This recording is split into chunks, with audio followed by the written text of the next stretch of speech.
How this trip came together was I was sitting at home, bored. So I messaged my good friend Joe, snowball effect. The best way to put it is we're south of the North Pole by about a day's drive. It seriously does feel like a foreign planet. We were booked with another outfitter and we bought the flights, we organised everything, and the outfitter actually rang back and he said, look, it's too cold. You can't come at this time of the year. And that's what everyone was telling me. Like, even when I was trying to organise things myself, they're like, it's too cold, it's shut down. And then I'm like, shut down as in like, there's no season now or what's going on? No, it's just too cold and too risky. No one that I knew thought this was a good idea. And no one thought this was doable. Adam, even though he can be an Aussie larrikin, he's a very kind and simple man. That's fundamentally what makes him a good person. What makes him a good hunter is his dogged drive. He does not give a fuck about anything that stands in the way. He'll overcome, he'll push through, he'll think through how to get from here to his objective. It's a combination of mental toughness and agility to work your way through solutions and determination. We've just boarded our first flight to Yellowknife.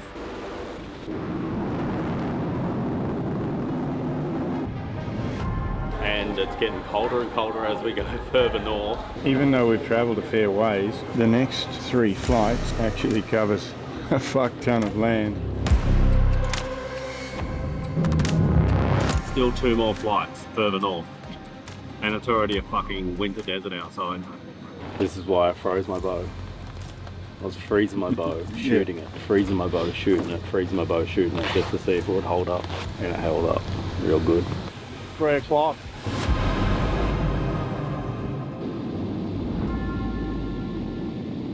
We're fans! Welcome, man. These guys have been listening to the podcast. So that was 6 flights. And we're touched down, the temperatures dropped down as well, definitely. And the landscape is like a freak out. It's basically, now that the sun's dipped down over the horizon, it's just like a black abyss. It's just a completely different landscape, it's insane. And this is the furthest north I've ever been, so we're not far from the North Pole here. Here's Adam. Adam? Steve. Nice to meet you, buddy. Sean. Hey, man. Steve. Adam Simon. Nice to meet you, buddy. No mining here. No. No. Yep. It's all protected land. Nice. Yeah. With the medium rare, Got all. right with butter. Very nice. Musk Ox backstrap. Didn't even have to kill one, we're getting to eat it.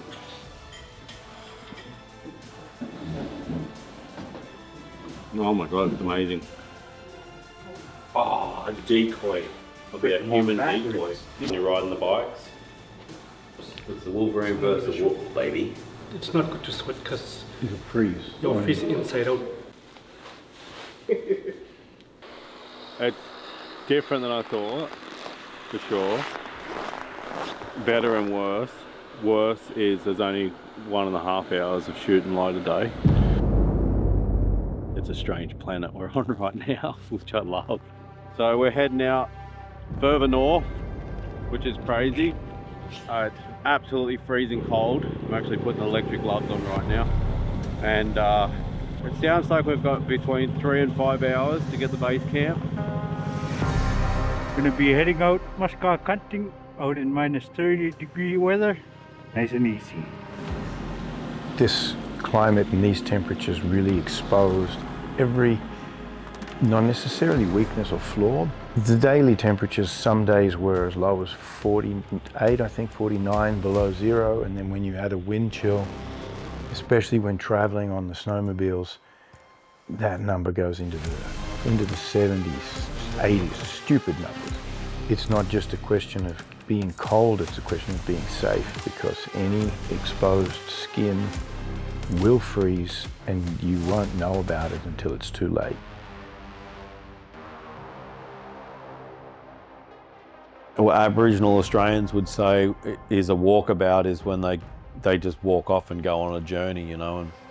And for me, the way that I say walkabout is, you know, it's like you've got to go and be yourself sometimes, you know, and you've got to do things for you and realize who you are and build yourself as a person, and that just makes you a better person in life, you know, for the next person beside you that you love, or for your family. It's like, I feel like Walkabout for me is like a mental health kick, you know, and it's just like, if I feel mentally healthy, and I'll call this Walkabout right now, this is Walkabout for me here, you know, sort of going a little bit off grid and going out to far out places and just going and discovering myself and what I like and fulfilling myself, you know, and it's just getting that good substance internally that makes me a brighter person and a happier person, and then so I can be healthy for the person beside me, so I can help them, you know, whether that's one of my children, whether it's a family member, whether it's a friend. It's like, if I'm good up here, it allows me to be good for someone else and help guide someone else. So it's like, it's a strength that I get to pass on. So I just happened to find it at an earlier age in hunting in the outdoors. But it's like, you find your thing that makes you happy, and it's just, yeah, it puts you in a better place. What a radical experience. Like, this is what I live for. This shit is absolutely what I live for. Yeah, I'm still puzzled how these guys just navigate through just pure white like that. And I wasn't just asking them out of curiosity, I'm asking them as a safety thing too, that, you know, I've had a couple of disastrous trips, or very close to like disastrous trips. So it's nice to sort of educate yourself with, how am I getting out of here? These guys scared the Musk Ox off on me, and I've got to murder them all, and I'm by myself. I need to know how to get home as well.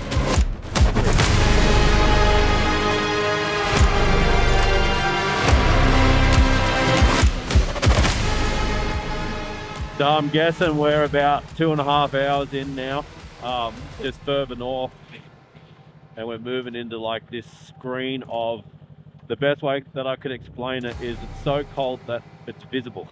But what's really cool is, just in the last 10 minutes, we've sort of come into like a rocky mountain range. I'm waiting for a polar bear to jump out. Yeah. The feeling of being alone out here, when you can't see the other lights or anything, you do get a little bit of a, oh.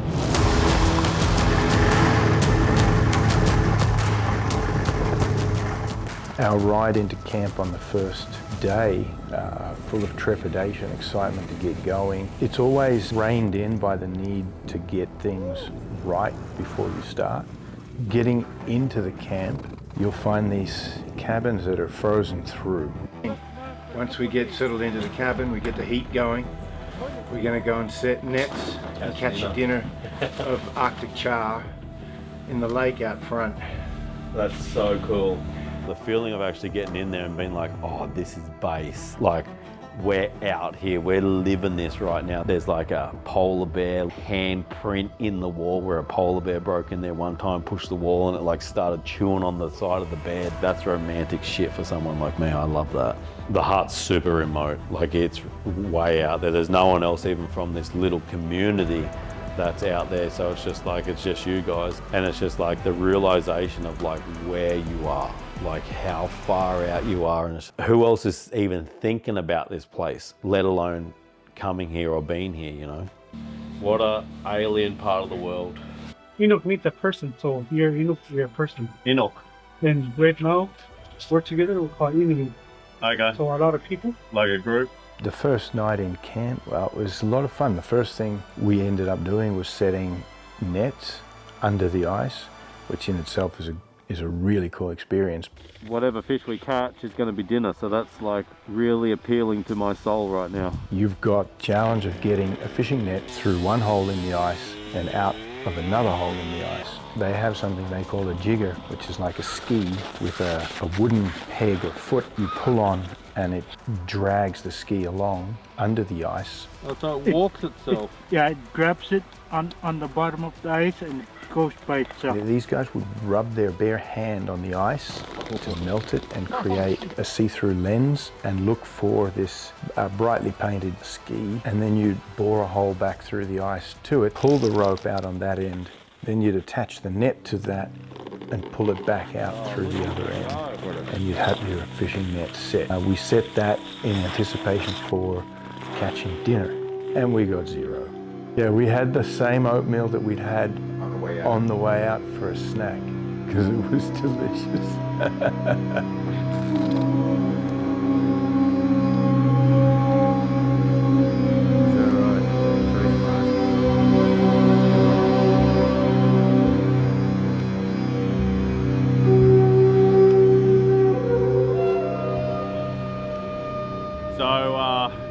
technically I feel like this is day one of the hunt, even though it's already been 3 days, but it's just been traveling to get into this North Country these last 3 days. Yesterday we traveled through that little twilight period that we had, through an area that doesn't hold musk ox, hence why we've had to come back here so far. But yeah, we've woken up this morning, twilight's just about to get here, so we're just gearing up to go. We're going to take the snowmobiles out. Like, the scenery's just absolutely incredible, and the whole atmosphere here with these guys is amazing. This is the life that they live every day of the year. They're hardy people as well, so yeah, it's just absolutely incredible. I'm dying for today. My nose is so frozen, it's ridiculous. Alright, we're gonna go and get geared up and we'll head out and see if we can find a musk ox bull.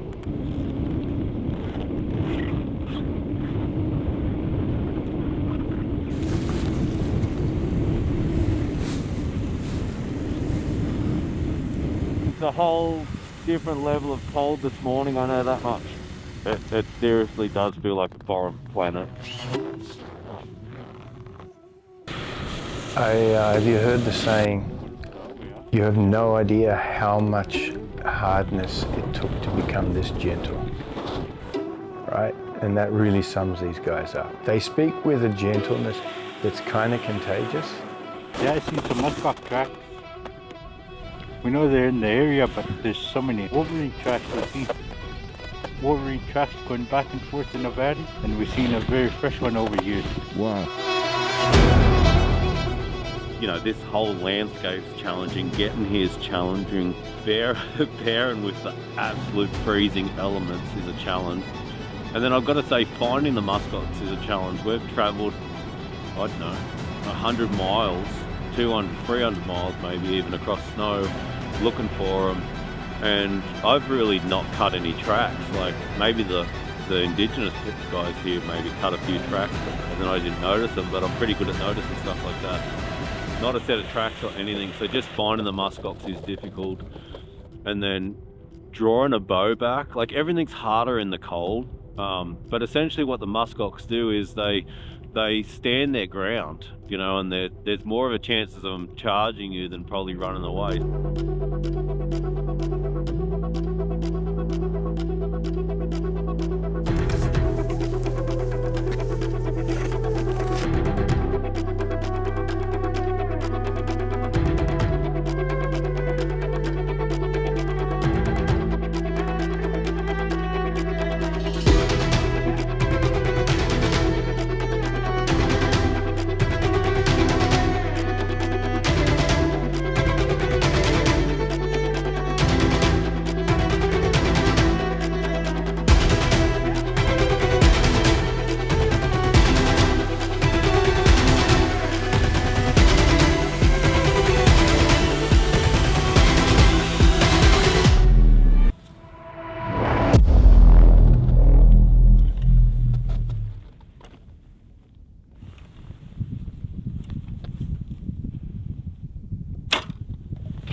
Talk me out. I just smoked that bull, big old bull, nice mature bull, double lungs, just to make sure it's as quick and peaceful as possible. He's already done. Where does it end? Feel like you're restless, ready to run, follow the sun and the stars. This is the beginning. Nice musk ox. Oh, what a beast. You have the black steer. Yeah. You have the nice block. Oh, big bossy. What? This is nice silver coat. Here's mature bull. Oh, it's so padded. Where does it end? It broke, but not before it done the job. So yeah, I'm guessing top of the lungs was a bit lower on that other side. And I could actually hear him breathing out of both of his lungs. I know it sounds pretty brutal, but that's what you want. That's a nice shot. It was really cool to be able to come in on this bull and, you know, successfully bring him down to the ground. It looks like something out of Star Wars, not Planet Earth. Man, this is the high five shit that we do back in camp now. Actually, it looks more like stone.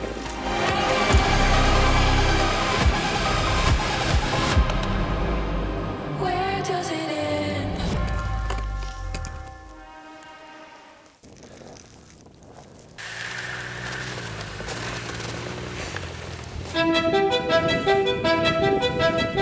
The thing is, we can't muck around here too much because it's so cold that the hide freezes over, which makes it really difficult for skinning. The meat freezes over, which makes it super difficult to cut the meat off. The knives are going blunt. It's that extreme that blood is freezing over so hard on the front of the knife, on the blade, that the blade's blunt and it doesn't work anymore. And you literally got to get the knife and like stick it inside the carcass where it's still holding some warmth to defrost the knife, to wipe it off, to start cutting again. So, but it's like no feeling in your fingers. Well, you know, not for a pussy like me that's not used to this anyway. No feeling in my fingers, just trying to hold onto the knife. You're dropping the knife. And it's because you've got no feeling in your hand to actually feel the knife. You don't even realize you're not even holding the knife anymore and it's slipping out of your hand. So, which could be another disaster in itself in cutting yourself because you don't have proper control over your tool. But you know, we scun them out, we recovered all the meat, which was awesome. We just worked as a full team.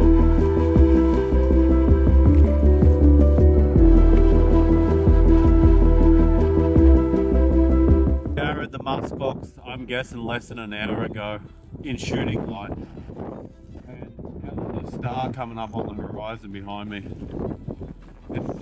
I think today is going to be the most daunting because there was so much action in that little daylight part of the day that it felt really short, that now it feels like there's way too many dark hours. But it's like still stunning and it's still freaking absolutely marvelous to be here. But it is playing tricks on the mind a little bit.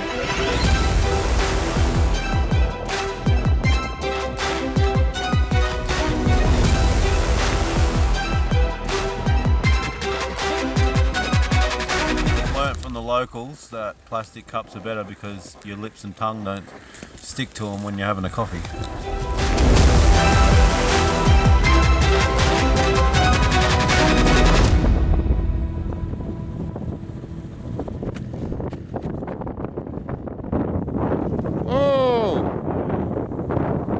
And we go back and check the fishing nets and we got Arctic char in there.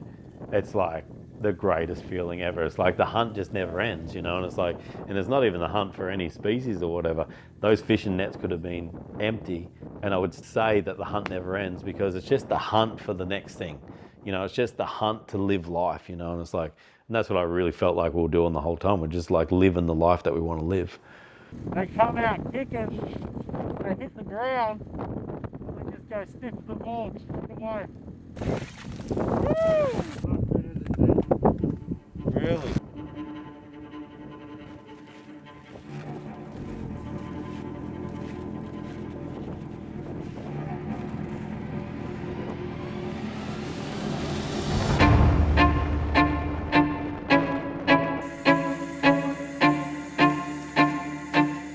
Two, 4, 6, 8.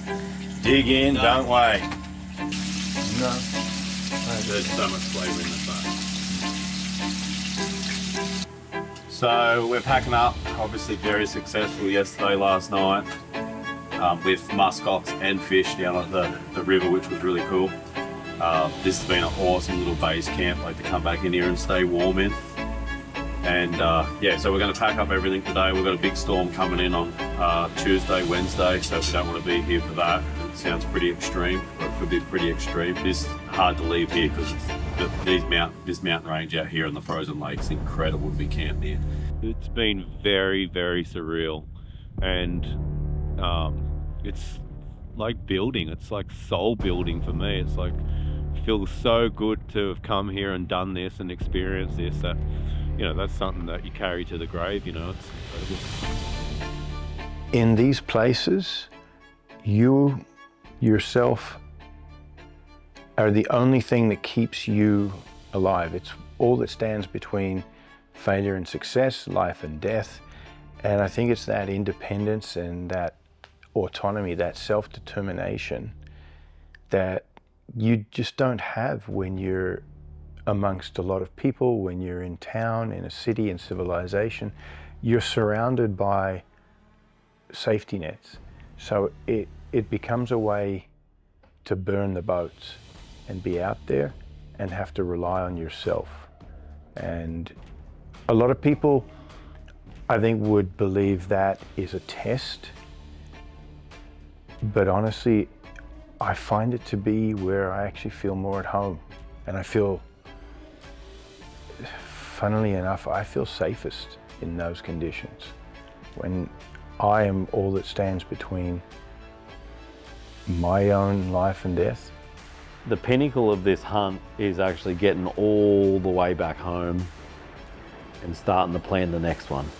You know, it's like it's a never-ending pinnacle. I'd never want to get to the top. I'd never want to actually get to the top and be like, yes, I made it. I'd never want to make it. I always want to be hungry. I always want to be chasing the next adventure. I always want to be relishing in the memories of this one while I'm going into the next.